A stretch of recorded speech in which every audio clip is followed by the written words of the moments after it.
Pasar al frente a nuestros siguientes panelistas. Amy Blanco, gerente de litigio en Chapman Wilches Asociados. Zaida Quintero, gobernadora del Colegio de Abogados del Trabajo. Felipe Álvarez, socio en ALL Abogados. Y al doctor Alejandro Miguel Castellanos, director del área de litigios de López y Asociados Abogados, quien será el moderador de este panel. El panel denominado Impactos en las relaciones laborales derivados de la reforma del Código Procesal del Trabajo.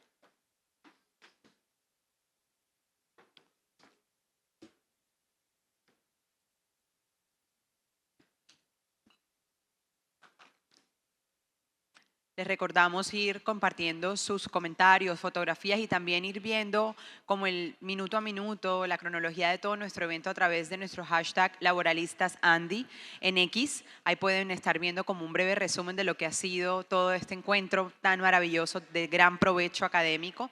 Así que los invito a que se echen una paseadita por ahí por nuestra cuenta de X, @Andy_Colombia con el hashtag laboralistasandy. ¿Estamos listos? Vamos entonces con nuestro panel.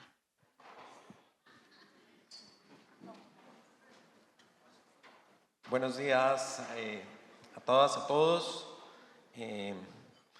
Pasamos de 50 minutos a 40, creo que eso fue culpa de Charles, no solo te va a regañar, Juliana, también yo que nos debes 10 minutos.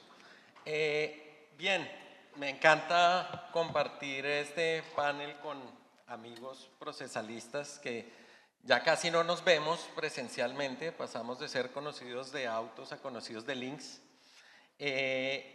Y la idea, conversábamos en el grupo, es salirnos un poco de la técnica puramente procesal en el trámite de los procesos bajo el nuevo código que comenzará a regir el trámite de los procesos en abril del próximo año y presentarles a ustedes como empresarios cuáles serán los impactos que van a tener o de los que no pueden perder de vista frente al nuevo trámite que van a tener los procesos en materia laboral a partir de abril del próximo año. ¿Qué dinámicas no pueden perder de vista al interior de las empresas para que la atención de esos procesos sea eficiente?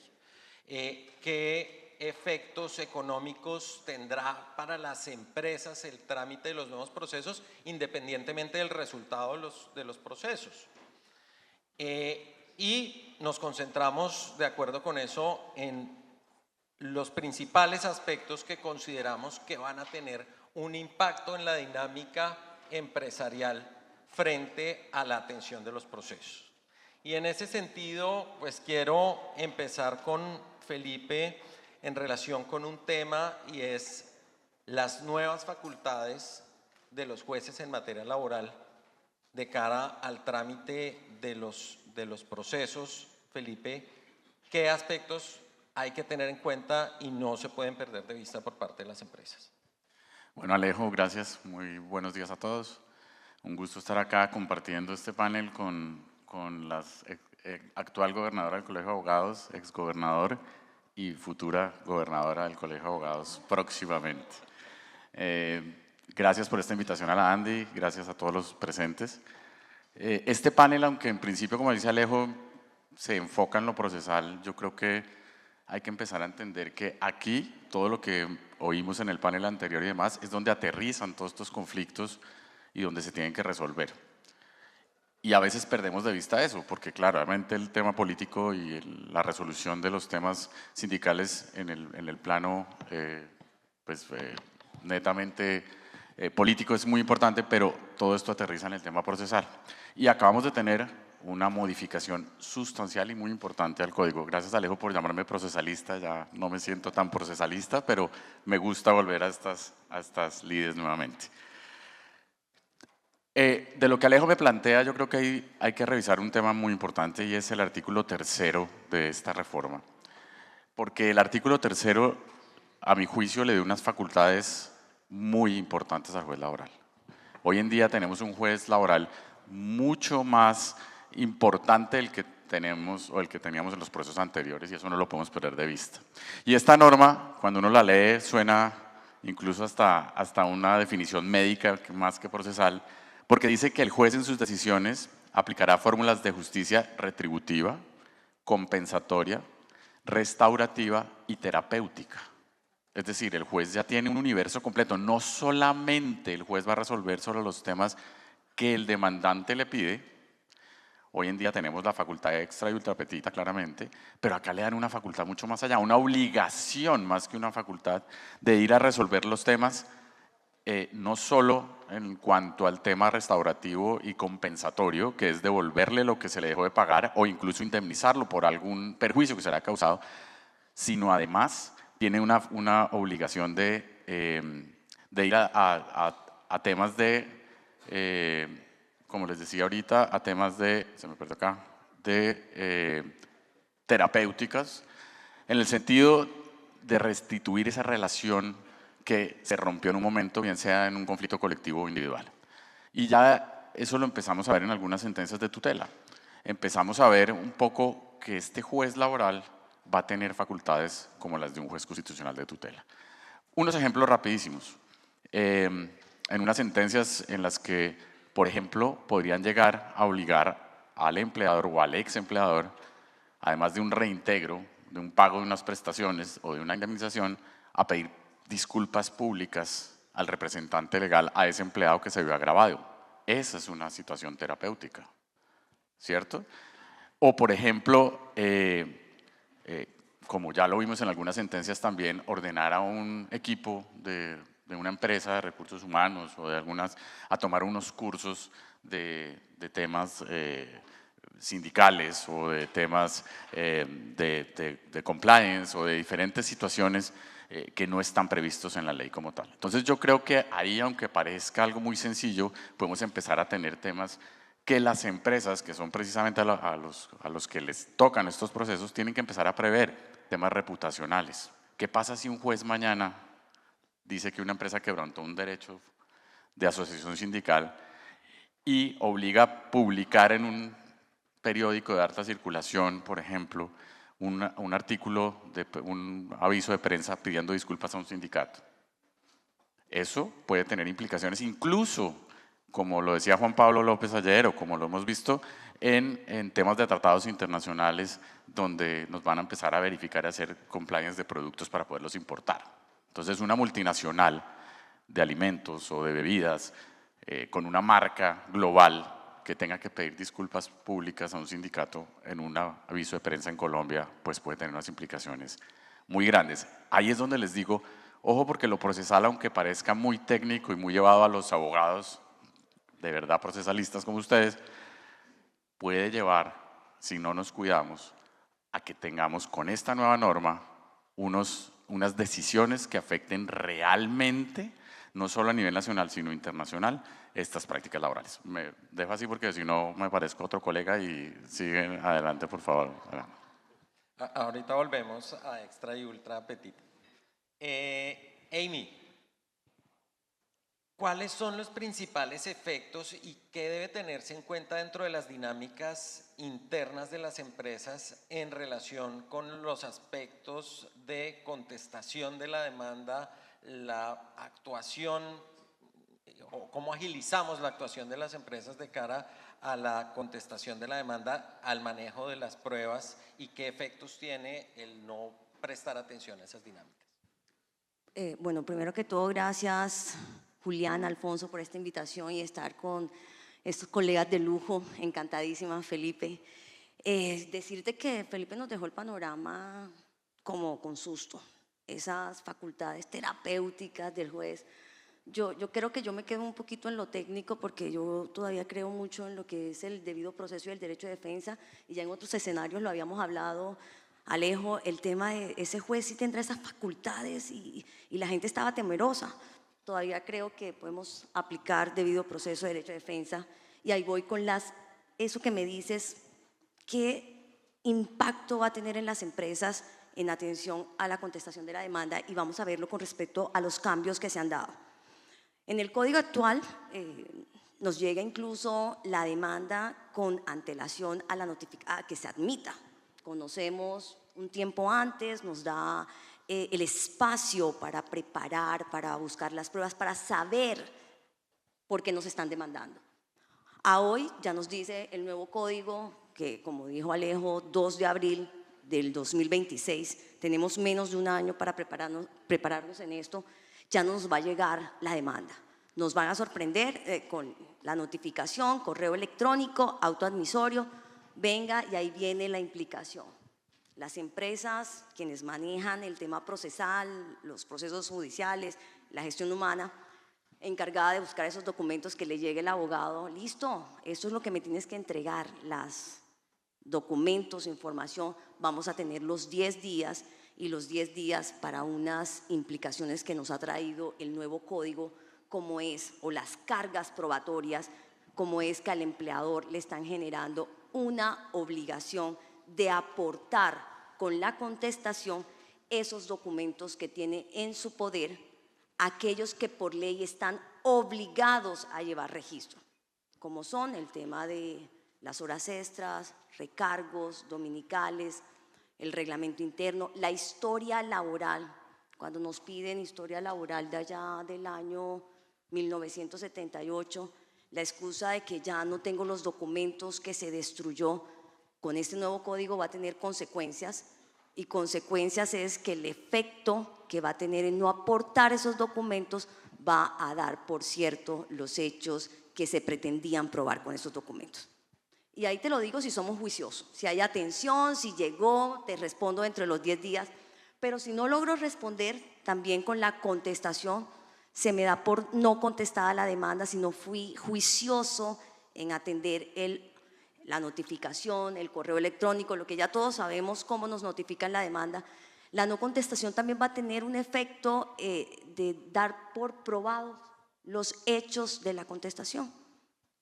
Insisto, soy todavía defensora del derecho de defensa, hay un artículo que me dice: toda presunción que tiene este código admite prueba en contraria. Entonces, pese a ese panorama, a esa tensión que hoy ustedes, empleador, empresas que son encargados de esa administración del recurso humano, de atender los procesos judiciales, si no atienden esas actuaciones que se van a traer en este nuevo código, las consecuencias que van a traer, también tenemos la oportunidad de hacerlo, pero sí hay algo nefasto, esas facultades del juez, estas consecuencias que nos traen si no somos atentos. Creo que la cosa a partir de un año viene un poquito, lo bueno es que rige a partir de los nuevos procesos que inician a partir de abril del 2026, pero la cosa viene complicada, así que hay que prepararnos. Bien, entonces tenemos nuevas facultades de los jueces, cambios en los temas formales con efectos en el estándar probatorio, y tenemos también nuevos tipos de procesos.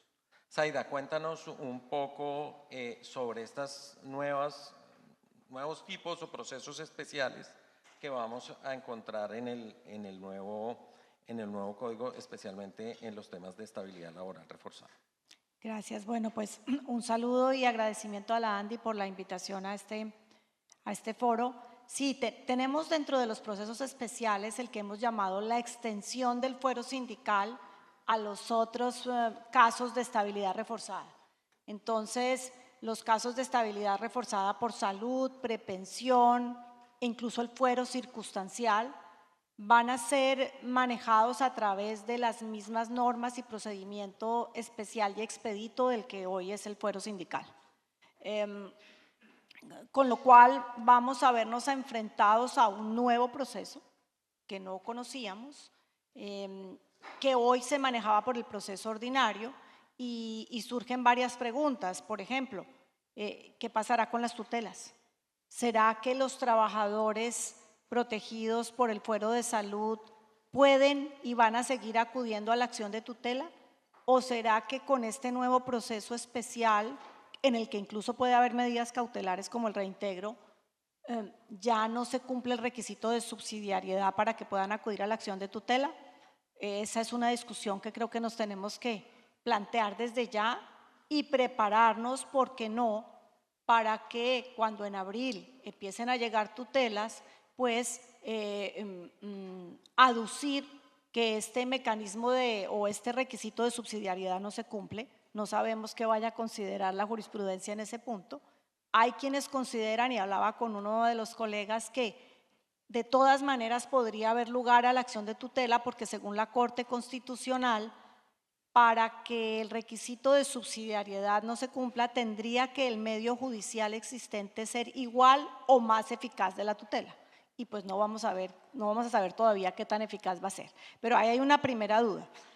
¿Vamos a continuar con tutelas más el proceso especial o los dos? ¿Cómo se van a regular esos procesos, incluso desde ya en honorarios? Porque es un nuevo proceso expedito, pero va a tener el mismo honorario de un proceso ordinario, del de fuero sindical. ¿Cuál va a ser el honorario y los presupuestos que tenemos que preparar para eso?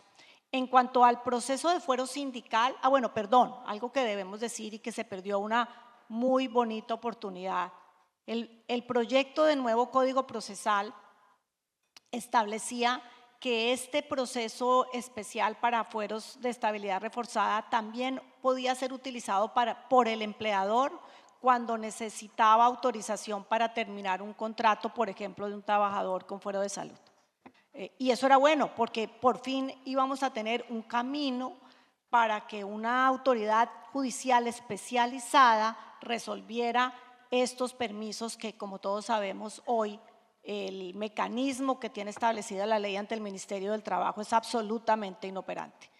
Esa oportunidad se perdió porque en la Cámara de Representantes, en las discusiones, eliminaron esa parte del proyecto y entonces pues solo ese proceso va a ser del lado del trabajador que quiere pedir el reintegro, pero no cuando el empleador necesita terminar el contrato de trabajo. Pasando al fuero sindical, una modificación importante tiene que ver con que se amplía el término de la acción de prescripción de las acciones derivadas del fuero sindical. Hoy tenemos 2 meses, pasa a 1 año, que con la posibilidad que tiene el trabajador de interrumpir la prescripción con un simple reclamo escrito se vuelven 2 años. Y esto es importante para ustedes en lo que tiene que ver con contingencias laborales, porque nos vamos a ver enfrentados a procesos de fuero sindical que empiezan 2 años después de haber terminado el contrato, que duran ya X tiempo, pero que ahora tienen recurso extraordinario de casación si la cuantía da, y eventualmente tendremos reintegros de aforados sindicales 5 o 6 años después de haber terminado un contrato con pago de prestaciones y salarios. Esto nos hace volvernos mucho más juiciosos, cuidadosos, estrictos en los casos de terminación de personas con un posible fuero sindical, pero también, por supuesto, en el manejo de este tipo de procesos.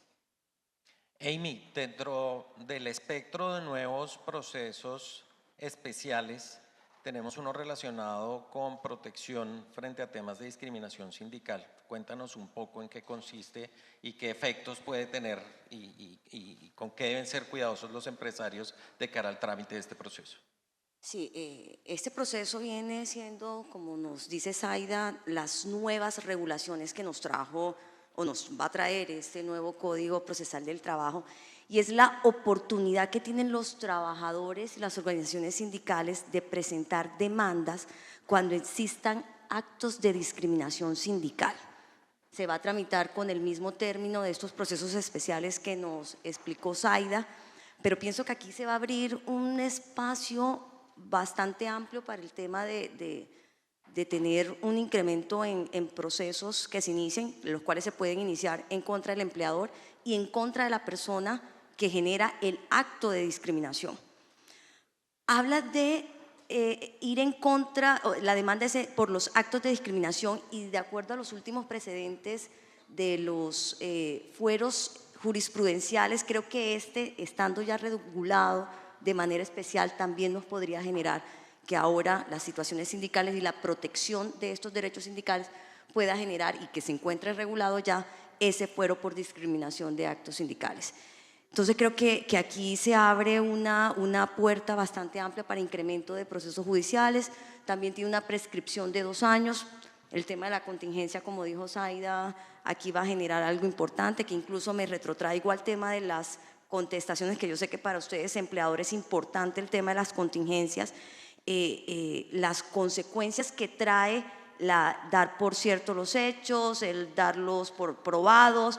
Esto va a generar que durante el proceso judicial incluso esas contingencias cambien, porque si la prueba me los dieron por cierto, creería que mi contingencia es bastante alta, debo provisionar, pero si en el desarrollo del proceso, como admite prueba en contrario, puedo generar que baje esa contingencia, también me puede cambiar. Entonces, en estos nuevos procesos que se han creado con el nuevo Código Procesal del Trabajo, hay puerta para ampliar el tema del conflicto judicial entre relación empleador-trabajador.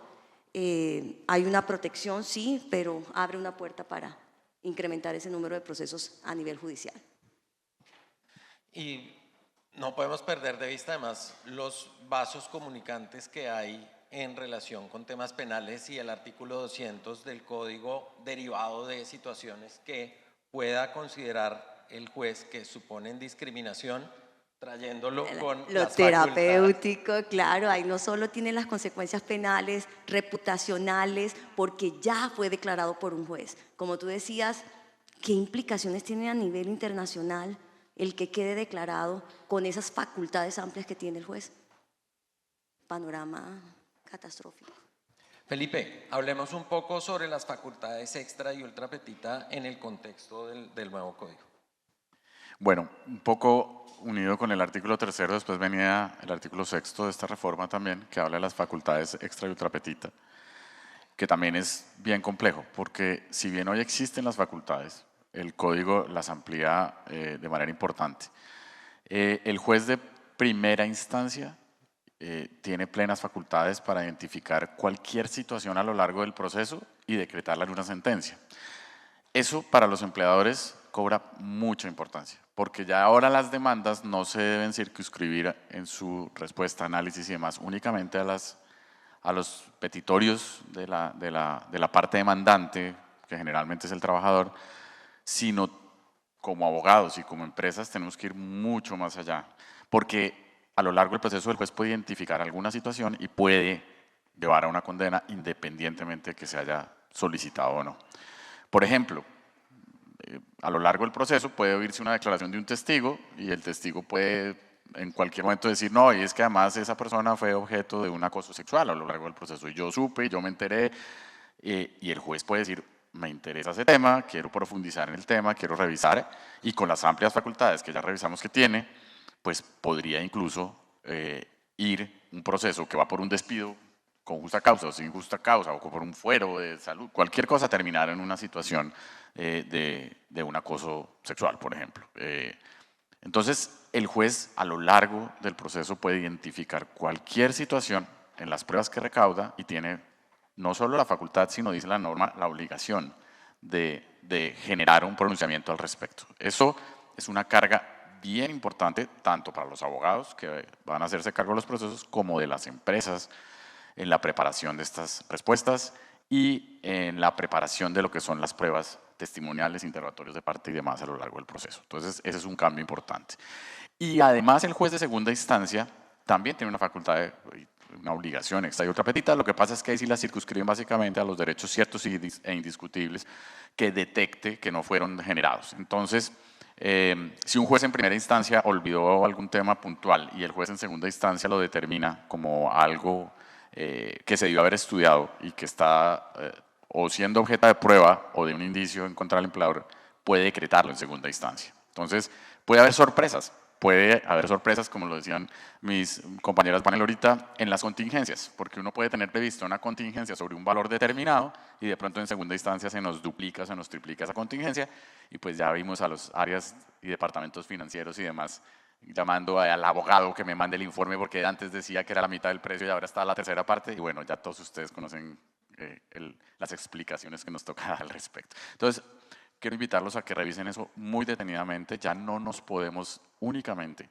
fijar en las demandas. En la facultad extra ultra petita, a mi juicio, cobra una dimensión totalmente distinta y toca estar muy preparados y atentos a las pruebas que se vayan recaudando en el proceso, porque evidentemente un demandante con, digamos, estrategia procesal podría olvidar incluir algunos temas en la demanda para llevarlos a lo largo del proceso, incluirlos en el debate procesal y sorprendernos con una sentencia que no estamos esperando en ese sentido. Entonces, ese es el tema.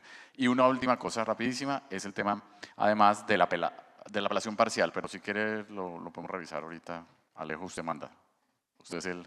Pues aprovechemos dos temas, ya que estamos hablando de los efectos económicos en provisiones, en cómo tener en cuenta por parte del empresario o no perder de vista el alcance del trámite del proceso, de cara a dos temas.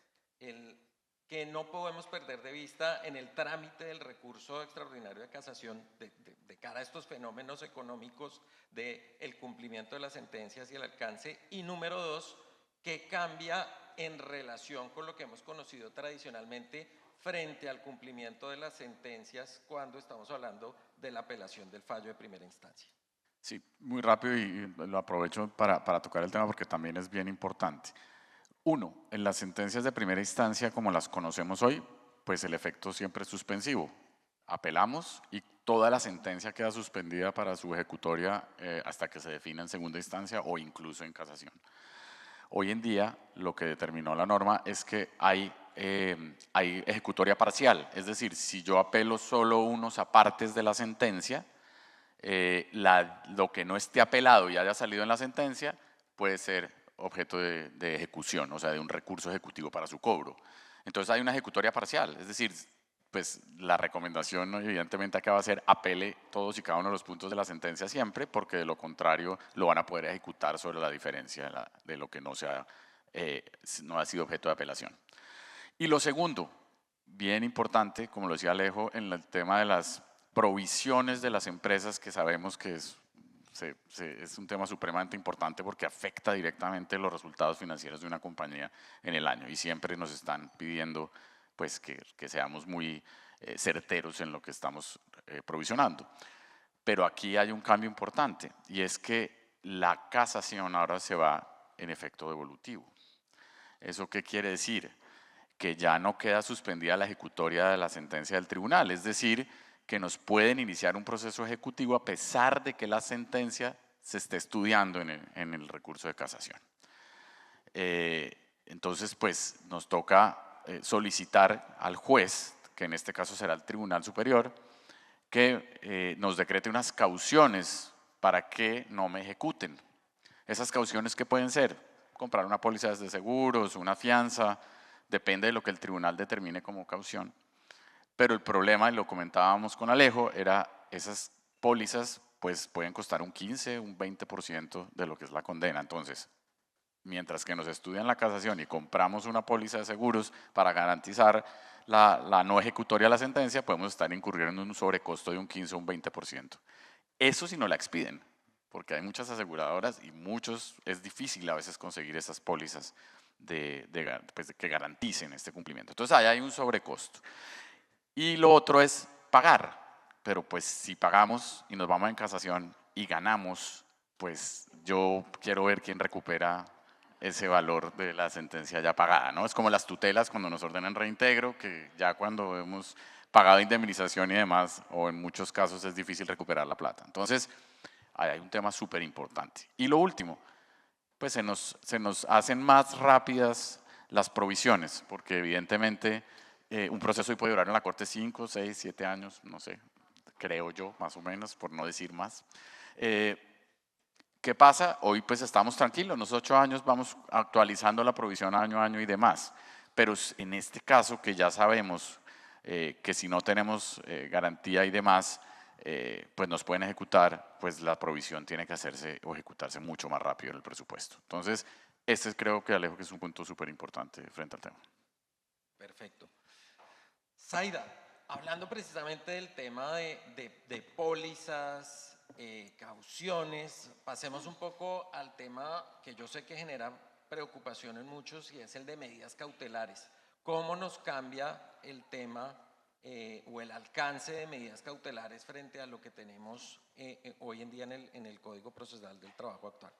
Bueno, pues cambia de raíz, porque estamos acostumbrados a que las medidas cautelares se dan en un proceso ejecutivo, cuando ya tenemos una sentencia que definió un proceso y el demandado no cumple, le inician un ejecutivo con medidas cautelares. Ahora las medidas cautelares van a ser decretadas por el juez en los procesos ordinarios y especiales.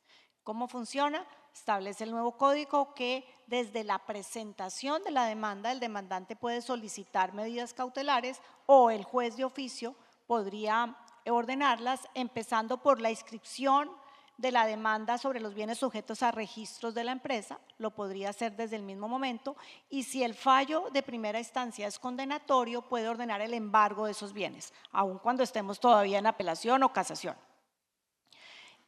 Hasta ahí, digamos, completamente novedoso, pero la más delicada creo que tiene que ver con una facultad también, a mi modo de ver, amplia, que se le da al juez laboral para que decrete cualquier otra medida que encuentre razonable para evitar un perjuicio irremediable y para asegurar el cumplimiento o el derecho del trabajador demandante y o, por qué no, de la organización sindical. Entonces, esas amplias facultades, nos preguntamos cuáles otras medidas cautelares, además del embargo y el secuestro, pudieran darse, por qué no el reintegro en los procesos ordinarios o en los especiales. Aun cuando todavía no se ha definido quién tiene la razón, podemos vernos expuestos a un reintegro con el pago de salarios y prestaciones mientras llega la decisión final del caso, que ahora va y tiene recurso extraordinario de casación, y como decía Felipe, se puede tomar varios años porque recordemos que en 15 días se acaba la sala de descongestión y nuevamente volvemos a la posibilidad de que una persona tenga que ser reintegrada y en 5 o 6 años después de haberse reintegrado nos encontramos con que no había lugar al reintegro y que esa medida cautelar fue, digamos, exagerada o no proporcional. Entonces, aquí una invitación a los jueces y a los operadores judiciales para que utilicen esa facultad de medidas cautelares de manera proporcionada, razonable, porque se pueden crear grandes perjuicios que después, ¿cómo vamos a cobrar, no? ¿A quién le vamos a reclamar? Pero también una invitación a las empresas para que, por supuesto, sean supremamente estrictas, rigurosas en el cumplimiento de sus obligaciones para evitar este tipo de medidas, pero no solamente de las obligaciones propias, sino, ojo, también de los contratistas. Porque recordemos el tema de responsabilidad solidaria, como muchas veces las empresas terminan siendo demandadas solidariamente por el no cumplimiento de derechos laborales de empleados del contratista. Y yo creo que las facultades que da el Código sobre medidas cautelares también podrían aplicarse a la empresa demandada solidariamente, que termine siendo embargada porque un contratista no cumplió aparentemente con las obligaciones de sus trabajadores. Entonces, recomendación, como siempre, ser muy exigentes en la escogencia de los contratistas, auditorías permanentes para asegurarnos que estos contratistas cumplan con sus obligaciones y, ¿por qué no, incluir en esas pólizas o ampliar el espectro de las pólizas que exigimos en los contratos con los terceros para que incluyan también este tema de las posibles medidas cautelares? Perfecto, Zaida. Amy, nos hablabas un poco de las dinámicas en términos probatorios derivadas de las consecuencias de no ser lo suficientemente ágil al momento de presentar la defensa, y yo quisiera que profundizáramos un poquito en otro tema que tiene que ver con el estándar probatorio, y es la carga dinámica de la prueba. En el nuevo código, ¿cómo se aterrizó ese tema dentro de la nueva norma? Lo has dicho muy bien, se aterrizó, porque ya lo venían utilizando pese a que no estaba regulado. La carga dinámica los jueces la venían utilizando. ¿Qué es la carga dinámica? Quien esté en mejor posición de traer la prueba es el que el juez le va a pedir que lo haga. Ya la tenemos establecida en el nuevo Código Procesal del Trabajo. Entonces ya no va a ser como la facultad que tiene el juez, sino que va a aplicarlo dentro del proceso como una obligación. Y ahí es donde tenemos el cuidado que hemos recomendado durante todo este panel. Ustedes, encargados en la empresa del manejo, la administración del recurso humano, ser muy cuidadosos con las pruebas que se tienen. Está regulado el tema, lo que hablábamos al inicio, la obligación que tiene en los anexos de la contestación de la demanda el demandado de aportar las pruebas que por ley están obligados a llevar registro. Y también me dice el código debe aplicarse la carga dinámica. Entonces, en un proceso donde me están pidiendo horas extras, donde el trabajador demandante no presenta la prueba porque dice no la tengo, no tomé las copias o el registro de mis entradas y salidas para poder determinar las horas extra, con estas novedades o como dices tú, el haberlo afianzado en el código, el nuevo Código Procesal del Trabajo, se le va a exigir al trabajador y dice, ojo, que tienen que ver con las pretensiones de la demanda y si no las aportan, se va a tener probados esos hechos que se querían probar. Entonces la pregunta y la recomendación, como dice Zaida, tengan cuidado en cómo recolectar la documentación, todo lo que se hace por la compañía, la administración de ese recurso humano, deben documentarlo. Ya no tenemos la excusa de decir, no, es un documento de hace 20 años, es un documento que no tengo.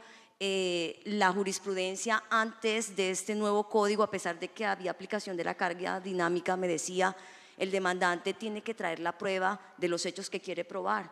Ahora, con las consecuencias del nuevo Código Procesal del Trabajo, me dice, si tú con la carga dinámica, empleador, no me trajiste la prueba, voy a dar por cierto esos hechos. Entonces la condena va a venir porque no fuimos cuidadosos, porque no verifiqué tener la documentación que luego me va a reportar la defensa para la compañía e indicar que el demandante no tiene derecho a esas pretensiones. Entonces creo que ya venía, se afianzó con el nuevo código, hay que tener más cuidado porque las consecuencias de no tener esa información, documentos, pruebas necesarias para llegar al proceso nos va a costar y nos puede costar una condena sin que haya derecho a ella por las ficciones jurídicas que ha traído el Código Procesal del Trabajo. Gracias, Amy. Zaida, un tema novedoso también en el trámite del recurso de casación dentro del nuevo código es el tema de la casación de manera oficiosa. ¿Por qué no nos cuentas un poco cómo funciona? Bueno, sí, eso también nos va a sorprender y es que el Tribunal Superior puede solicitar a la Corte Suprema que atienda o que conozca en el recurso extraordinario de casación procesos que, por ejemplo, no tienen cuantía de casación, porque pues simplemente le parece importante que la Corte conozca de esos casos para unificar jurisprudencia. Uno se pregunta un poco qué tribunal va a pedirle a la Corte que le revise su propio fallo, pero bueno, así es como se plantea en principio.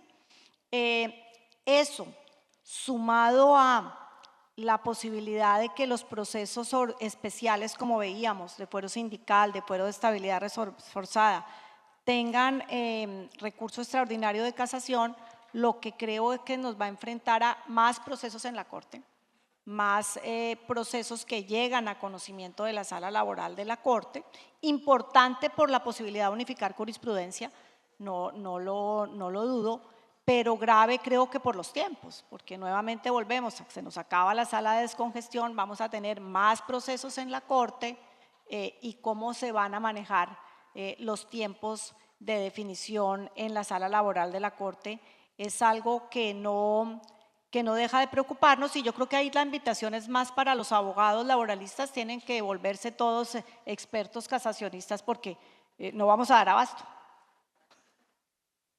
Hay trabajos ahí. Bien.